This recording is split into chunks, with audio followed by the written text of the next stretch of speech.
Hi, how are you tonight? I'm Roberta Colasino, and I'm an independent Stampin' Up! Demonstrator here in the Finger Lakes region of upstate New York.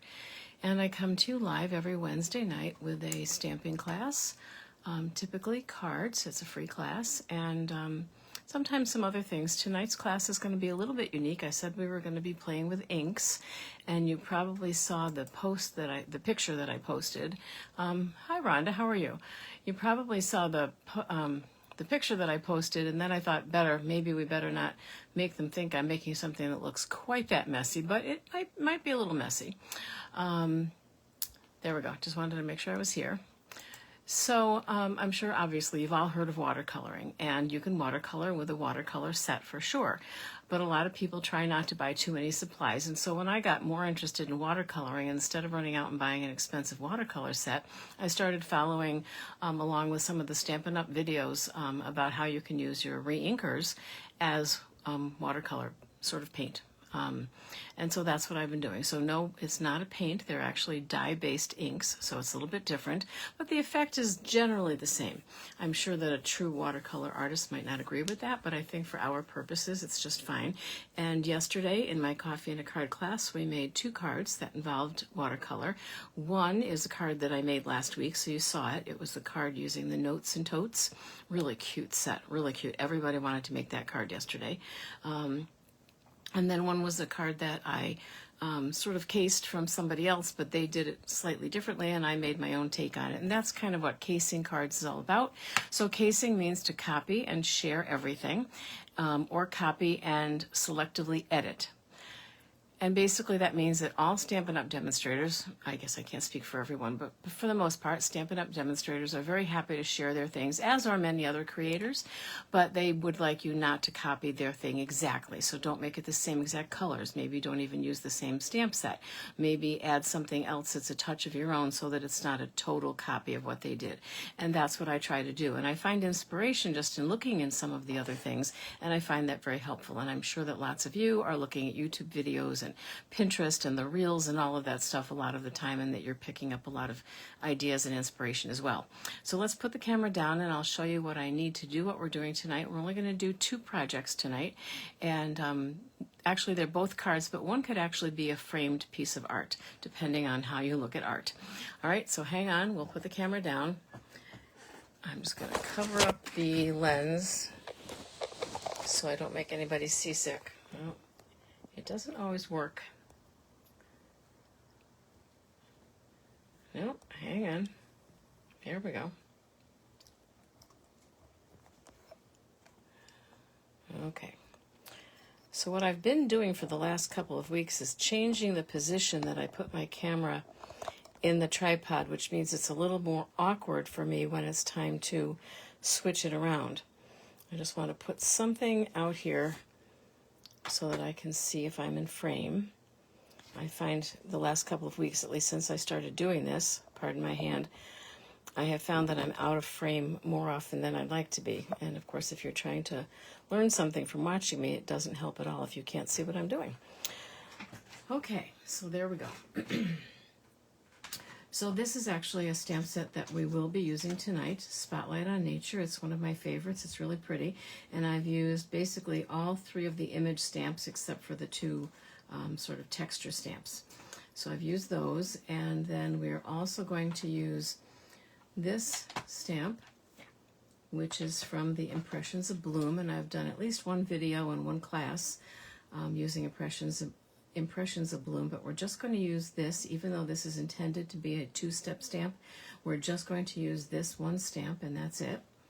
And then maybe, and I really haven't decided yet, maybe we'll use some of these stamps. I'm thinking of this one and this one here, but I haven't completely made up my mind yet. All right, so let me start off by showing you what we did in class yesterday.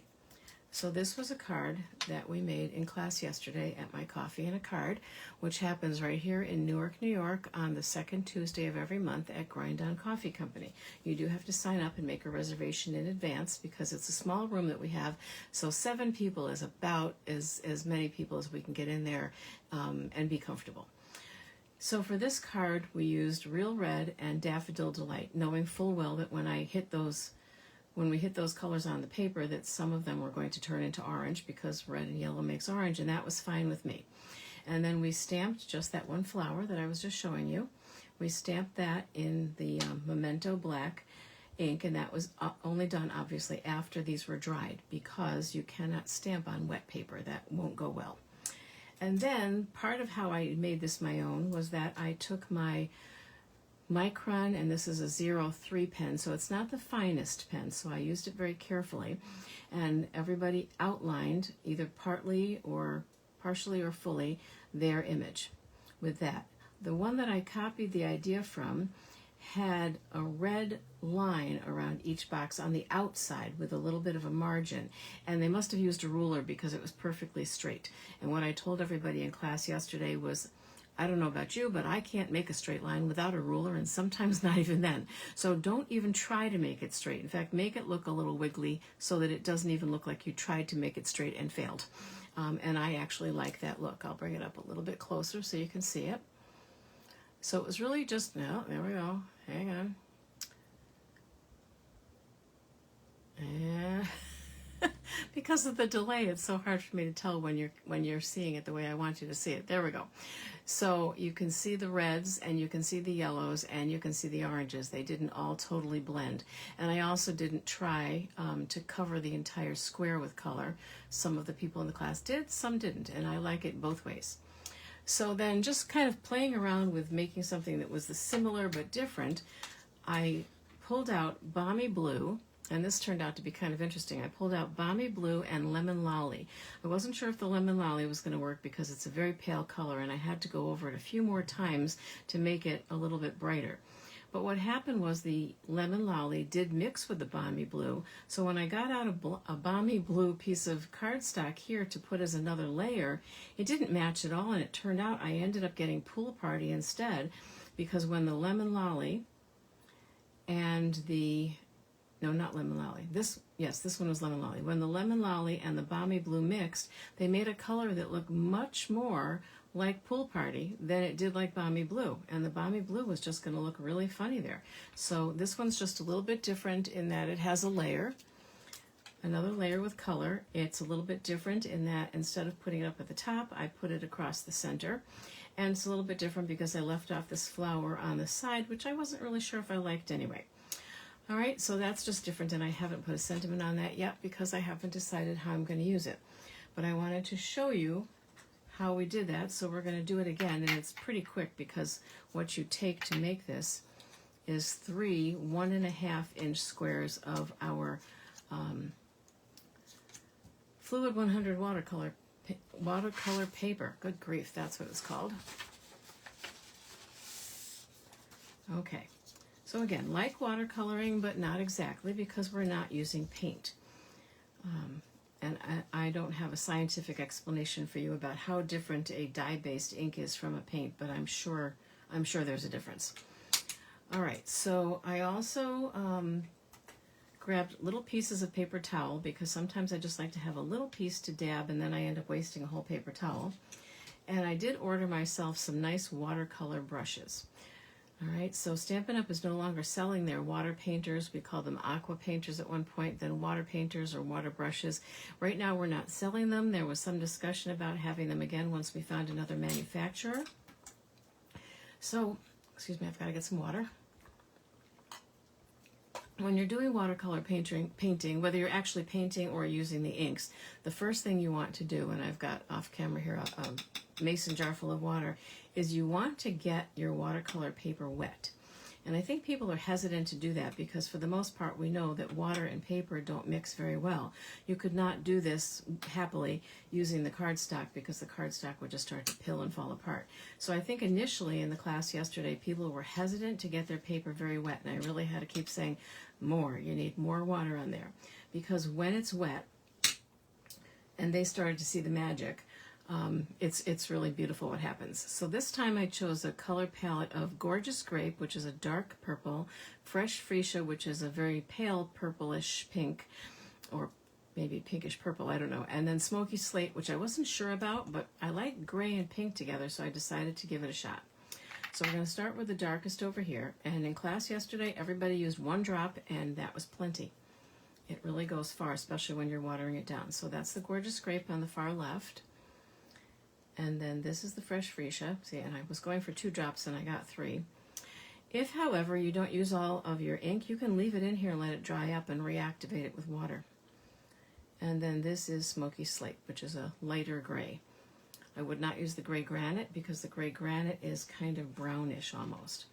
So just in those few seconds where I was gabbing, this got a little bit not so wet anymore. Now I still want a lot of water on my brush, and I'm going to get some water in here. And then I'm going to pick up some of the Gorgeous Grape, and you can see how dark it is. I only picked up a little bit. And you see what happens when you hit the paper with it? And I'm really just going to do all 3 at once, okay? And we'll keep going, but that's what I'm doing for now. Then I'm going to clean off the brush in my jar. And I'm not going to use this yet. This is for mopping up things that you want to mop up, and I'm sure you'll get to see that too. And I've just got a baby wipe here that I'm cleaning my brush off with. So now I'm going to dip back in the water, get some water in my little palette, and then grab some of the Fresh Freesia. So you can see that that's a much lighter purple. And I'm going to hit the paper with some of that. And you see how it spreads out, and that's because it's wet. Now what happens sometimes is that maybe you see a little bit too much purple pooling up in one area, and you don't want the dark spots. So you just take the paper and it just sucks up the darkness, or if too much of it is pooling on the very edge, because the paper bends when you start painting with it. When you get it wet, it starts to bend. All right, so now I'm going to clean off the brush again, clean it off on my baby wipe, which is basically dry at this point. Get some more water, and I am using the same water, but I have a fairly large quantity, so yes, you can see some pale pink in there. I don't think it's going to matter too much. And now I'm going to take the Smoky Slate, and I'm thinking I want a little bit more. I want it, oh yeah, I want it a little bit darker. So I'm going to do that. All right, I've got a lot of purple here, and I'm not sure how I feel about all that dark purple, geez, purple, but I can clean it up a little bit if I want to. And then there are 2 things that we can do now. I can keep going with this, or I can take out my heat gun and dry it. Now the colors will still sort of mix together when you add water to them, but if you dry it a little bit, so this will get a little noisy, hang on. If you dry it a little bit, then you can add more color and it doesn't move quite as much.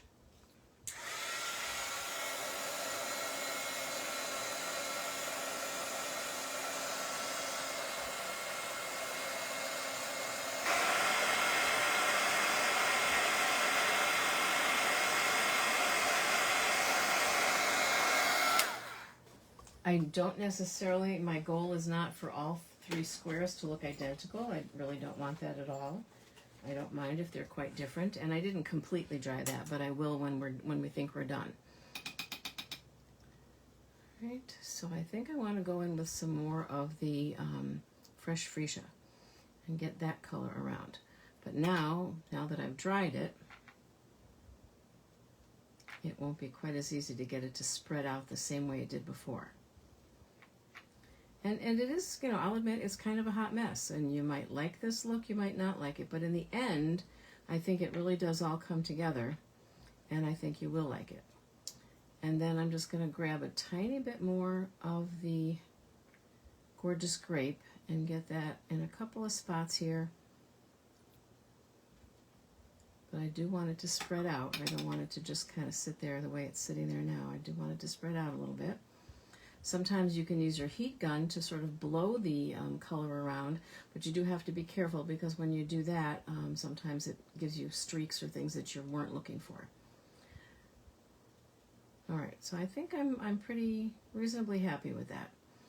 We'll take a look. I'm going to give it a dry again, only this time I may try to dry it all the way so that I can really see what it's going to look like. The heat tool is not like a hairdryer, so people say they could use their hairdryer for this. A hairdryer doesn't get as hot, and it really blows, so you'd have to hang on to everything. This gets very hot, but it doesn't blow as much, but still enough that you have to hold it down.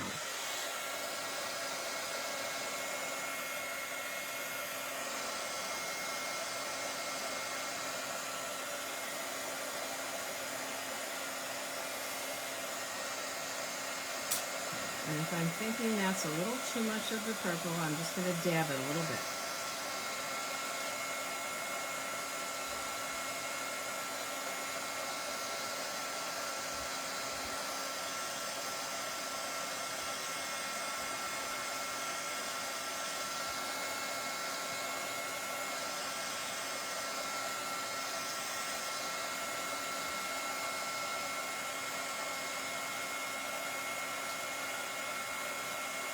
Well, see, it's blowing. It's getting away from me. It's getting away from me. There we go.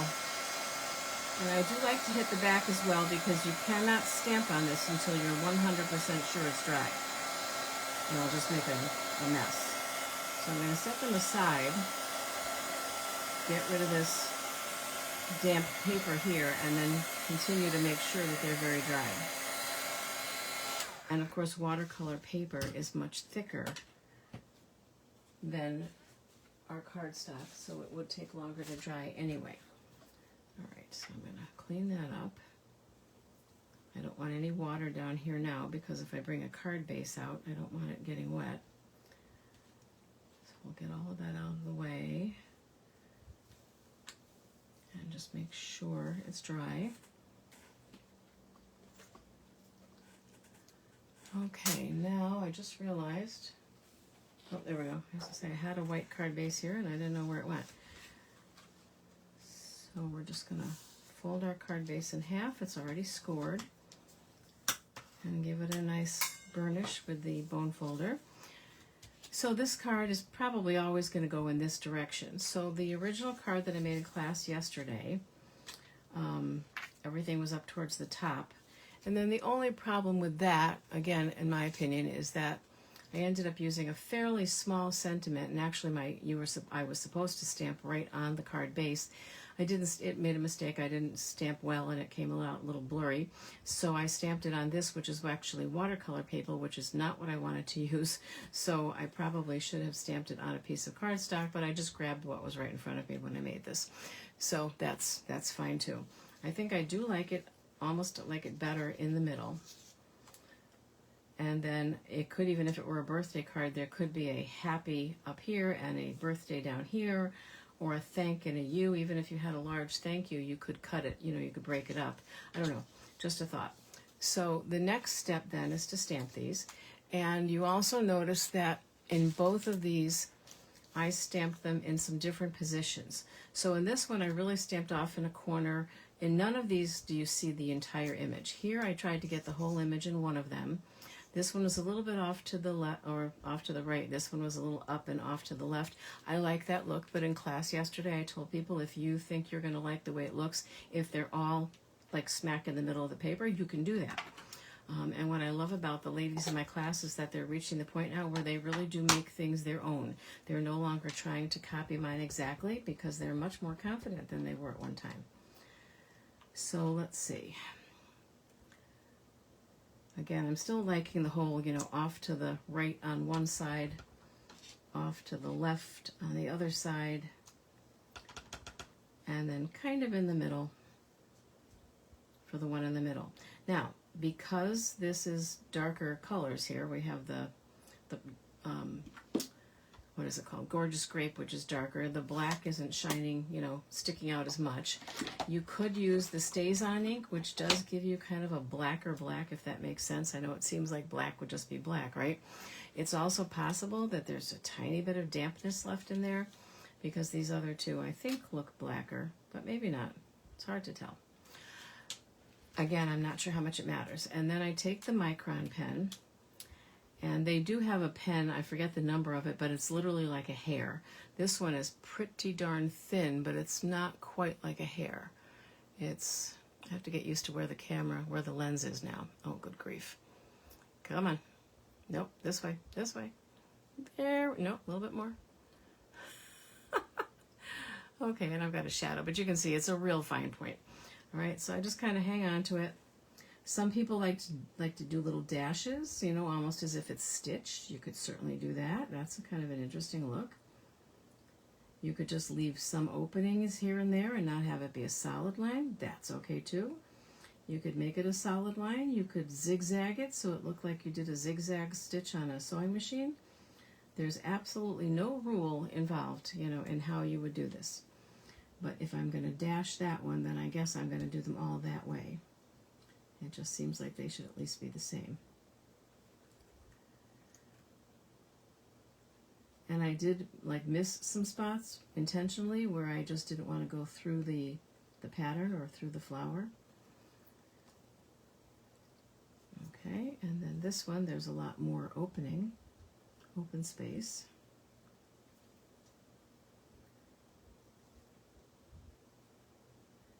Thank you for stopping in tonight, Rhonda. I haven't seen you in quite a while. I haven't been to one of Linda's crops in probably 2 years. I don't know, it might even be longer. My sense of time is never great, so if I'm thinking 2 years, it might be even longer. Who knows? And not because I'm not interested, but just because I've been so busy, and now I'm spending a couple of months in Florida every year. Let's see. They got turned around, so I want to... There we go. That's the way I think I like it looking. All right, so this time, like I said, I think I will put them in the middle. And I think that if I were to outline around the outside of them, I would still use black. I don't think I would use red. I don't know, it seemed a little like an odd choice to me, but you know, like I tell the people in my classes, you do you. You know, you do what interests you. Don't just copy mine, or don't think you have to copy what you saw on Pinterest or whatever. Some people would probably prefer that you didn't copy their work exactly. Well, probably most people would. Unless you gave them credit, of course. And sometimes, and I don't fully understand this, but sometimes I see something on Pinterest that I think is really interesting, but it doesn't have the little thing that says visit site, and it has a person's name, so when you click on that person's name, she's not the person who created it. He or she is the person who just copied it, or not copied it, but pinned it. And I guess that makes sense. You can pin things that you like, and if your Pinterest account is public, then people are going to see it. But my concern there is that it would give people the impression maybe that you actually made that and you didn't. And then sometimes they don't say anything like, well, I pinned this from a post by Susie Smith or something. And I feel like you really should. Now, when I made this card, I actually drew a very fine line with a ruler down there, which I haven't erased yet, but you can barely see it, so that they would be straight. And I forgot to do that this time. So, not that it's totally too late, but I'm just not going to lose any sleep over it. The other thing you could do would be to offset them. You could have one a little bit higher up or a little lower down, or if you made your squares smaller, like maybe 1 inch, you could have an up, a down, and up and a down. That would be kind of interesting too. Maybe I'll do that just... But then I don't know, I feel like there's too much white space. That's my concern. But I could take, all right, here's a thought. I could just take some either fresh freesia or gorgeous grape cardstock, or maybe even both, and make some type of a stripe on the top and the bottom. And that would solve that problem of filling in the blank, so to speak.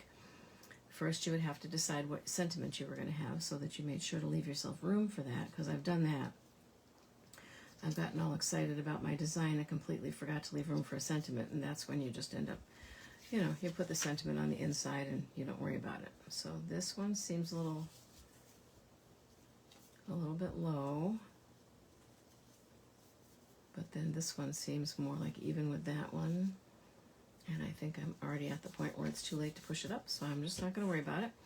All right, and then wasn't really sure what sentiment I wanted to use. The other thing I could have done, and I wasn't thinking about that for this particular project, was to stamp in maybe the smoky slate a little bit of this around the rim of the card. And I could still do that in a couple of places, but again, I have to figure out what sentiment I'm putting on there first. I could put some ribbon on here. There's a lot that I could do with it, for sure. And I didn't pull out like a lot of sentiment sets, and there aren't a lot of sentiment sets that I have right now that have big, bold sentiments, which I really do like. I missed the one we had. Was it called Make-A-Wish, I think, that had the really big sentiments? And I have the thing is, I really do need birthday cards. I realize that I'm so busy making thank you cards all the time because I think I need them, and I do, that sometimes I forget to make other cards, and then all I have is thank you cards when I need a birthday card or a sympathy card or whatever. So I'm looking up there to see what I've got. Actually, there's one that recently retired, which I really like a lot.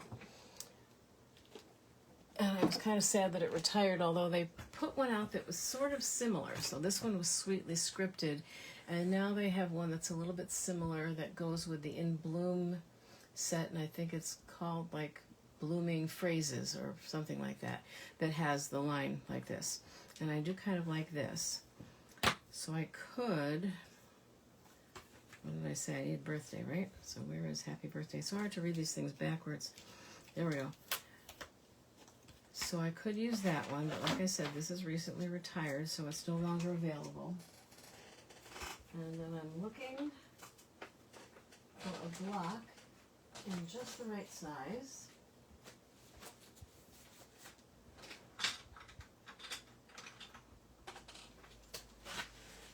Nope, not long enough.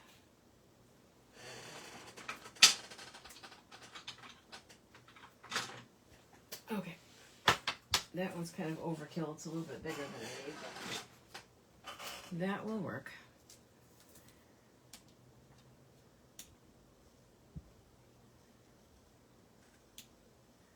Okay, and then, of course, if I stamp crooked with this, then I'm kind of out of luck.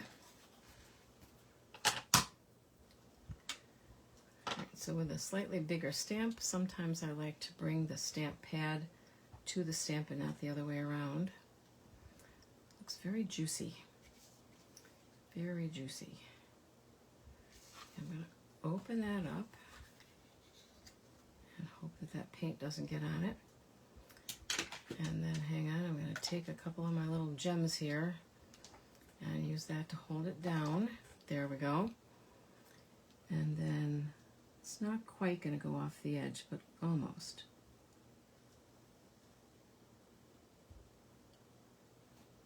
Whew, all right. Doesn't always work that well. I probably don't need to tell you that. It just doesn't always work that well. I don't know. Maybe I don't want to set that ink up on top of my computer keyboard, huh? Let's not do that. Yeah, let's just not. All right, so now I like that. And I could even maybe put some ribbon up here and attach it in the back. I don't know that I would want a bow there. And I could just leave it blank. Sometimes I get hung up on blank spaces. It worries me. I don't know why. So there we go. And I do like that. There you go. So that's 3 cards, basically made using the same technique, but with some changes, like this one having the pool party background, and this one being all up at the top and having the red flower stamped down here. So they're still 3 pretty different cards, basically because of the colors and some of the design choices. So this would be a card that really wouldn't be too awful to make, like if you were going to be in a swap or something. What? Sorry, something is covering up my comments. Okay, there we go. Sorry. I'm getting a lot of pop-ups on my computer lately, and I feel like I'm paying a fortune to Norton to keep all that bad stuff from happening, and it's still happening, so I don't know. I think the bad people, the black hatters or whatever they call them, are getting better than the white hatters. Okay, so the next thing, there's a technique in painting, and I've learned this in some of my classes, not for watercolor, but for regular paint, but I've seen it done with watercolors too, called underpainting. All right, and it's basically a way of creating a background using paint or watercolors, and then painting, usually with a darker color, of something on top, but actually painting it, like painting a flower or something. And I really don't paint, not very well, so stamping is my painting of choice. All right, so for this one, and actually I'm going to show you what it's supposed to look like, or what it's going to look like. Well, no, maybe I'm not. I'm just going to start, and then I'll stop if that makes any sense. It's hard to explain. So I've got Calypso Coral ink, Daffodil Delight, and then I grabbed Garden Green for the leaves, all right? And I know you're saying, but I don't see any leaves, and I'll explain in a minute. But I also grabbed Shy Shamrock, either because I might change my mind about which one to use, or because I might use both together. So I'm going to grab another palette. All right, this one's kind of a little bit better because it gives you spots where you can actually mix colors. So I'm going to do the Calypso Coral first, and then Calypso Coral,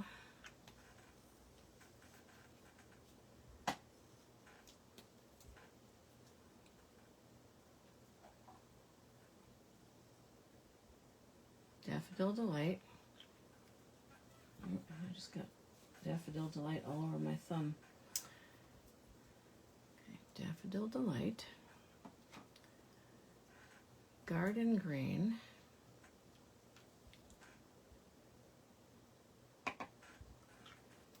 And Shy Shamrock. I tend to constantly use either Granny Apple Green or Old Olive for leaves, and I'm trying to break away from that habit. I just feel like those are leaf colors, and that's all there is to it. And I'm pretty sure in nature there's more than 2 leaf colors. Pretty sure Mother Nature did not limit herself to 2 leaf colors. Okay, so I'm going to just move that up and out of the way a little bit. So now I've got a piece of paper here. This is the Fluid 100 watercolor paper. So the way this is supposed to work if you're painting is that you envision that you're going to have a tree here, let's say, and that you know the trunk is going to be brown and the leaves are going to be green unless it's fall, in which case they might be different colors. And then maybe there's some kind of a bush over here that's going to be green and have yellow flowers on it. So, but you're only envisioning that, okay? So now with that sort of in your head, you would go start painting and you would add brown color here and some green color here, and then maybe a different green sort of over here, not trying to be neat, just placing color. And then, what did I say, yellow flowers, and then you try to mix some yellow in there, and then you kind of bring it all together with your drawing, even though there will be some green where the brown is supposed to be maybe, and some yellow where the, yeah. So that's the idea behind it, okay? So I have in my mind that I'm going to use this stamp right here, okay? That's what I have in my mind that I'm going to use, and what I'm going to do, and this, I've sort of made this like a little scene here, so I've got the flower here, so the leaves could be one color, and these flowers could be another. This is just leaves, and then of course the butterfly, okay? So, my thought process is that I would use the Stamparatus because I'm going to use Versamark ink, which is the watermark ink, so it, and then emboss it with white embossing powder. So there'd be an outline so that you could see this, and then I would see if the colors fell kind of where I was thinking that they were going to fall, and if not, then you do what's called overpainting. So first it's underpainting, and then it's overpainting. Are you confused yet? I was a little confused too, but I think I've kind of got it, all right? So I could certainly look over at this and use this as a guideline, okay? And I had marks here specifically, except I just realized I put this on, did I put it on backwards? Yes, I did. So the Stamparatus, which sadly we no longer sell because of a lawsuit. You've all heard of the stamp platform called Misty, which is made by Sweet Petunia. They sued Stampin' Up for copyright infringement or whatever, and so we can no longer make it. The Tim Holtz stamp platform, I think, is probably the next best to this one. I don't like the Misty. I find it to be flimsy, but people really like it, so I might be missing something. Read your reviews, I guess, if you're going to purchase it. So I can sort of keep that in mind, okay?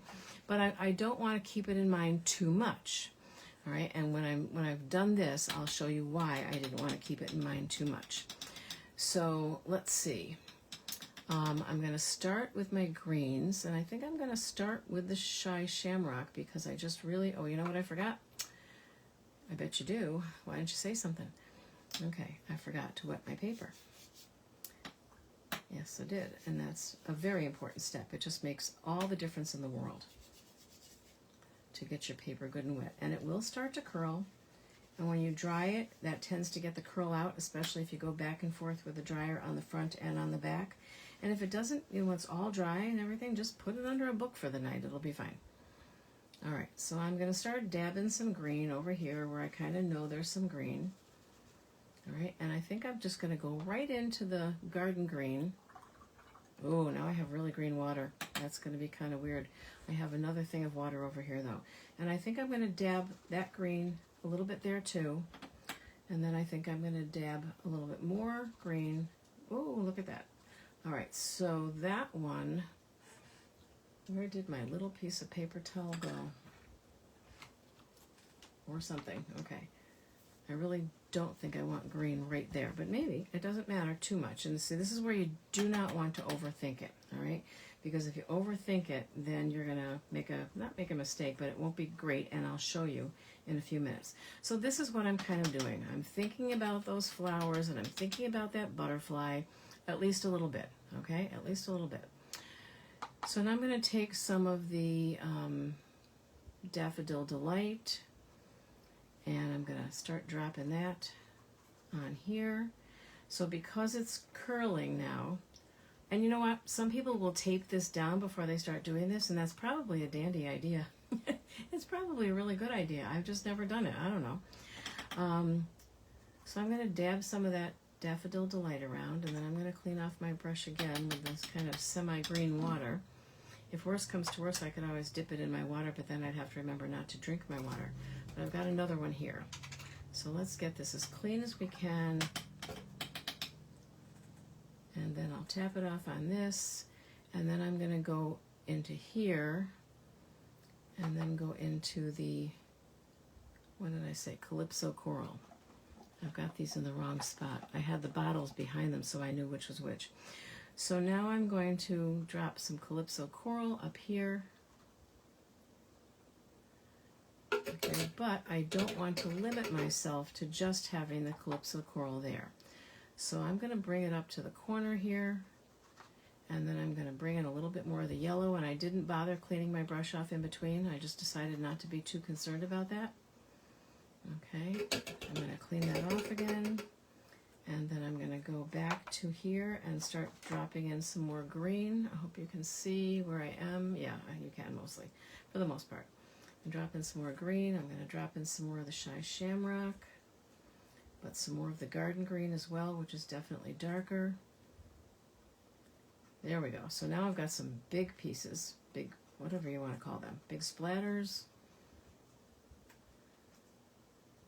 It reminds me of something in nature, but I can't remember what, like amoeba, or it's not amoeba, something that I've seen under a microscope in some class at some point in my life is what it's reminding me of. And then I'm going to come back here with a little bit more green. I might even come right up here with the green. And I want to try to get that really clean, because I think I want to get a little more yellow over here. And again, if the yellow and green mix, that's okay. We'll just end up with a different shade of yellow, and that's fine. Okay, and then maybe some more of the yellow over here. Am I okay if there are some white spots peeking through? I actually am, and to be honest with you, we might end up cutting this down, depending on what size card you were going to make of this. With this, we might cut it down. So I wasn't even going to finish this, but I will for a second anyway. I'll dry it off a little bit just so it's not dripping all over the place.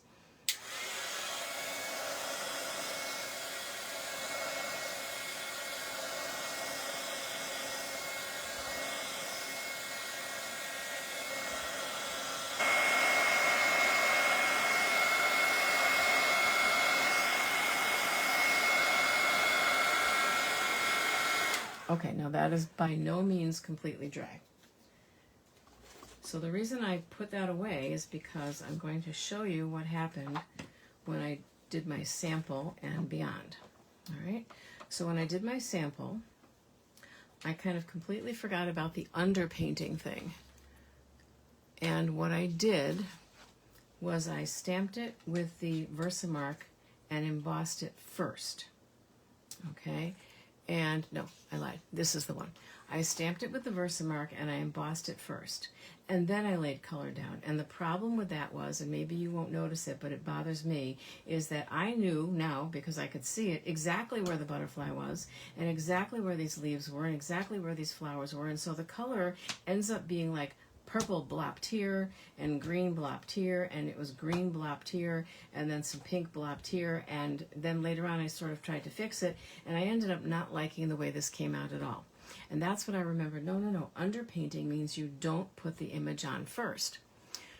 So then I did this one, and of course by that time I still sort of had it in my mind where all the colors were, but it wasn't terrible. All right, so here's what I wanted to show you. And now the problem is do I need another? I don't know. I don't think I need another, whatchamacallit. I think I can use this. Okay. I might even grab some of that. So now I'm taking a much smaller brush, okay? So technically this could be done, but now I want to come in with some green where I really want to start seeing a little bit more. So how about if we use the garden green over here? And even though this is embossed and it will resist the ink, some of it will go down into the little areas where you can see the veins in the leaves. So now I'm actually adding some darker color to that so that it really stands out more. Okay? And so you're getting a little bit more definition here, whereas the background is not defined pretty much at all. Now, that being said, after watching several people do videos of underpainting and then going in and overpainting, a lot of them still would have come in with a brush, and I may hate myself for doing this, but I'm going to just to show you. And they may have said, you know, I don't want it to be quite that neat, so we're going to get some of that green all around. And they blur it. And the perfectionist or the person who just likes things to be super neat is going to say, why did you do that? But that's what some people would do. And that doesn't mean that they couldn't then turn around and come back in again and add some more of the garden green just to make it more defined. But they wanted to sort of blur that color around. So this time I could grab some of the Shy Shamrock and come over to this plant, because it's a different kind of plant, and do the same thing there.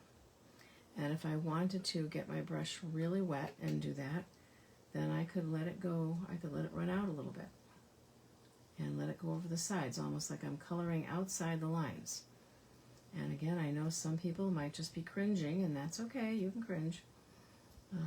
Come down, because I can't just paint the stems because they're embossed fully, and if I try to paint them, that's all just going to come off. So you're going to have to let it ride over the sides a little bit if you really want to see the green. And maybe you don't care, maybe you just want it to look neat. So again, I would say you do you. All right, you do that any way you want. I'm going to clean off my brush again, and now I'm going to go into the purple. Which one is the dark purple? This one, I think. Oh yeah. I'm going to go into the dark purple, and I'm going to come over here, and I'm going to add some color to the butterfly. And then I might drop over to the lighter purple. Let's get some green water to mix with that. You really wouldn't want to do that, but okay. My only choice is dark green water or light green water, so that's what I'm doing. And you go into the fresh freesia and add some color that way. But maybe with the fresh freesia, you're just going to kind of go around and let it go outside and not care. Just kind of brush it on like this and let it go where it wants to go, but you're still adding more emphasis on the butterfly. And then I could come in, I don't have the pink anymore because I think I cleaned that up, but I could come in with maybe a combination of the fresh freesia and the gorgeous grape and start painting the flowers. And I could again go all over the outside if I want to. Maybe I decide not to for the flowers. It's entirely up to you. But that's the whole overpainting, underpainting thing. And the mistake that I made was that because I could see the images first, I tried too hard to put the colors in a very specific place, and I don't like the way it came out. So that's just kind of, that's my theory. And I do think that I might like some of this on here, but I have to dry all this first before I stamp anything.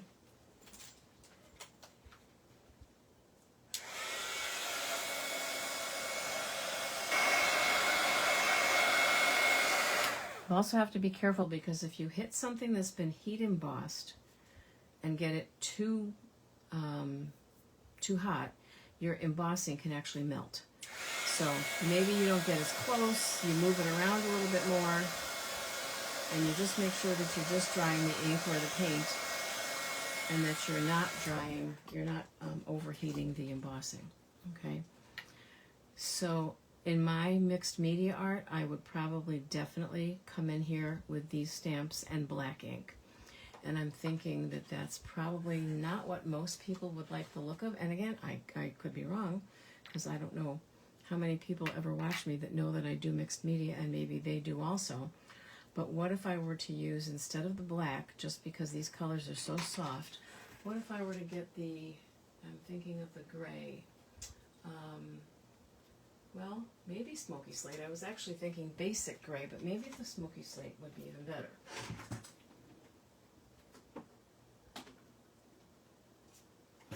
Which is good, because even though I used the basic gray in class yesterday, I don't see it, unless it's turned around backwards. So what if I were to take this, just ink up the bottom portion of it maybe, and just kind of come over here and do a little stamp there. Yeah, smoky slate is fine. I don't even know if I would have liked any darker.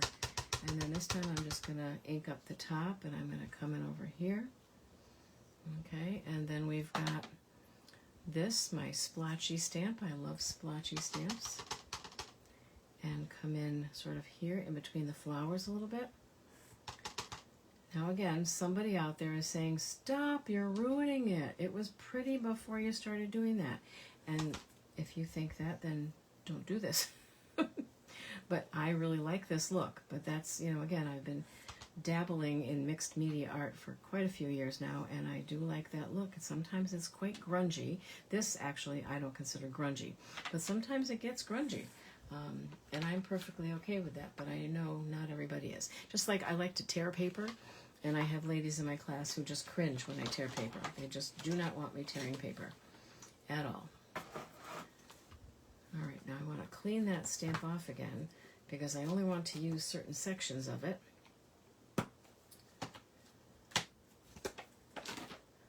So I'm going to use my chamois. This thing is great. It looks ugly, it looks dirty, and it's not. I rinse it out usually after every 2 or 3 uses, and the color doesn't come out of it because it stains, but it's not yucky. All right, it's really not dirty. All right, so this time I think I'm going to come in with like a side of this, sort of the left-hand side, and maybe right over here. I don't want to stamp over the butterfly. There we go. And I don't necessarily want to overdo it. When I do this, I have to admit sometimes I'm not sure when to stop. It causes me a problem sometimes. Because I think, well, what about that spot? What about that spot? And it's really just supposed to be an accent. It's not supposed to fill everything in. So I'm stopping there. Okay, and I really like that. So then the question is, would I cut this down and maybe make a 5x7 card? You couldn't really make an A2 card out of it. You would just lose too much of everything. So could I make a 5x7 card? And I know lots of people do make 5x7 cards. You know, I've even had people ask me, but why do you only make half a card? Why do you make such small cards? And you know, they have a point there. A lot of the cards you buy in the stores are much bigger than that. Some of them are huge. I think making an A2 card, first of all, makes it more affordable for the person making it because you get 2 cards out of a piece of cardstock. It fits in a nice small envelope. It doesn't, you don't ever have to pay extra postage unless you make it really heavy or whatever. But this could also be something that you put in a frame. I don't even know what it actually measures. I think, well, wait a minute. Yes, I do. I think. Let's see. 7 by 5. Yeah, because our fluid watercolor paper is 5x7. So that's the size. So if you were going to put it on a 5x7 card base, and of course I don't have one of those out here because I don't typically make 5x7 cards. But let's just take a sheet of white cardstock. I've got so much stuff here that could cause a disaster if it spills. just so much. All right, let's see. Let's get that out of the way because that's wet too. Let's get the trimmer out. And so it's 11, so half of 11 is 5.5. And we're going to score it, not cut it. Okay.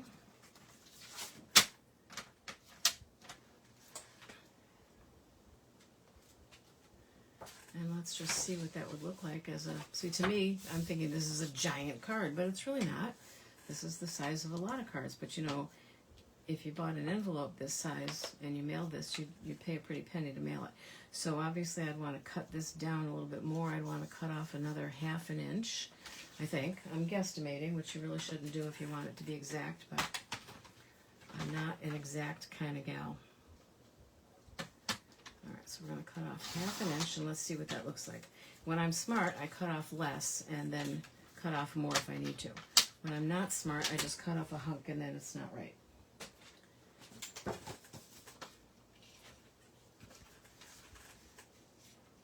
Yeah, still I need to cut off more.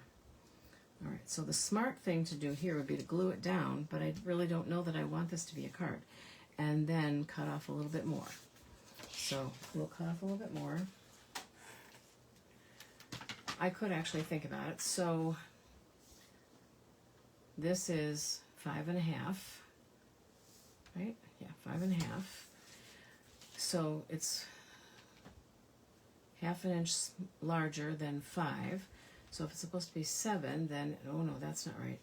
If it's supposed to be 7, it should be 6.5. So I'd have to take out my arm. That still just doesn't seem right. No, because it's the wrong side. Okay, just ignore me. So it would have to be 5.5, which it seems to be. What's not right? What am I doing wrong here? Okay. Math is not my strong suit. All right, I think I need to take off no, it still looks like another 1/2 inch. Okay. We'll go for somewhere kind of in the middle.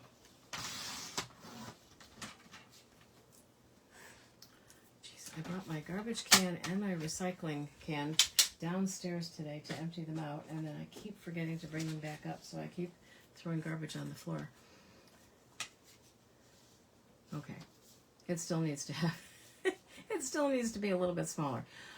So I should have cut off another 1/2 inch, but you get the idea. So this really would make a very pretty card, no doubt about it.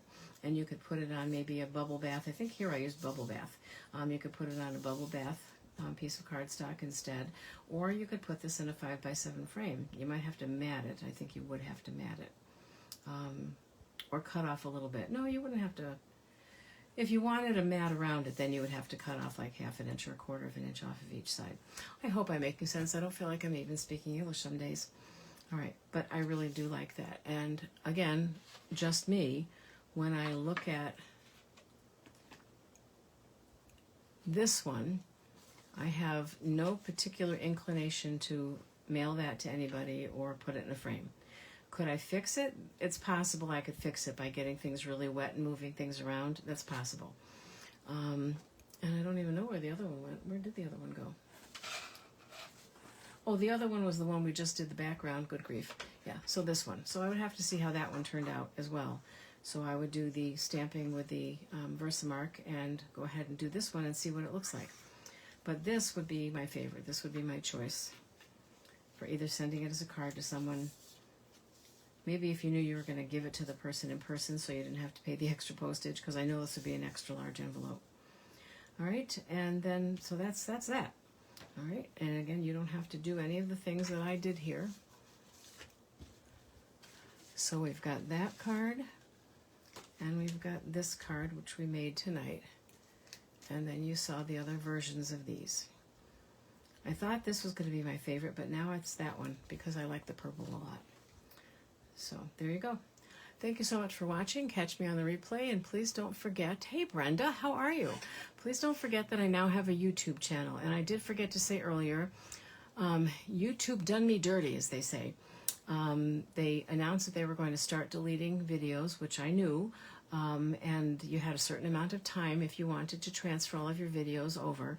And for some reason I started, instead of going way back to the beginning, which was 1920, I think, 1920. No, I wasn't alive then.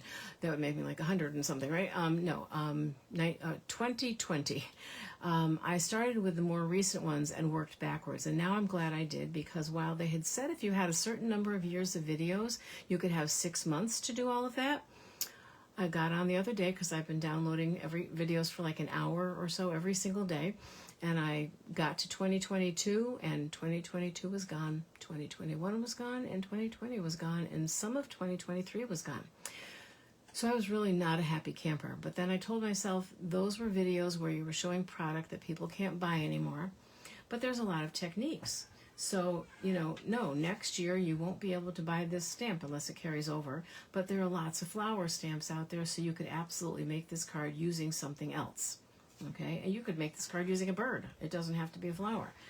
But I was kind of upset. So if you're looking for certain things that you find in the group 11 Lake Stamper Creatives and you follow a hashtag, it may take you to nowhere because they eliminated some of them. So what I've started to do is go back in my records, because I kept paper records of all of my videos, to see if there were techniques that I did that I might want to redo so that people could see them again and anybody new watching could see it as well. All right, so don't forget to catch me there, and I would appreciate the whole thumbs up thing and the subscribing to my YouTube channel. Doesn't mean you'll get notifications unless you touch the notification bell asking for notifications. I do not hound people. I'm very kind of laid back, almost to a fault, when it comes to pushing my business on people. So just go ahead and watch, but I could really use the subscribers, because the more people who subscribe, the more people who will find my videos and find my channel. Sometimes if you only have a few subscribers, you barely show up unless somebody's searching for you. All right, thank you so much and have a great evening.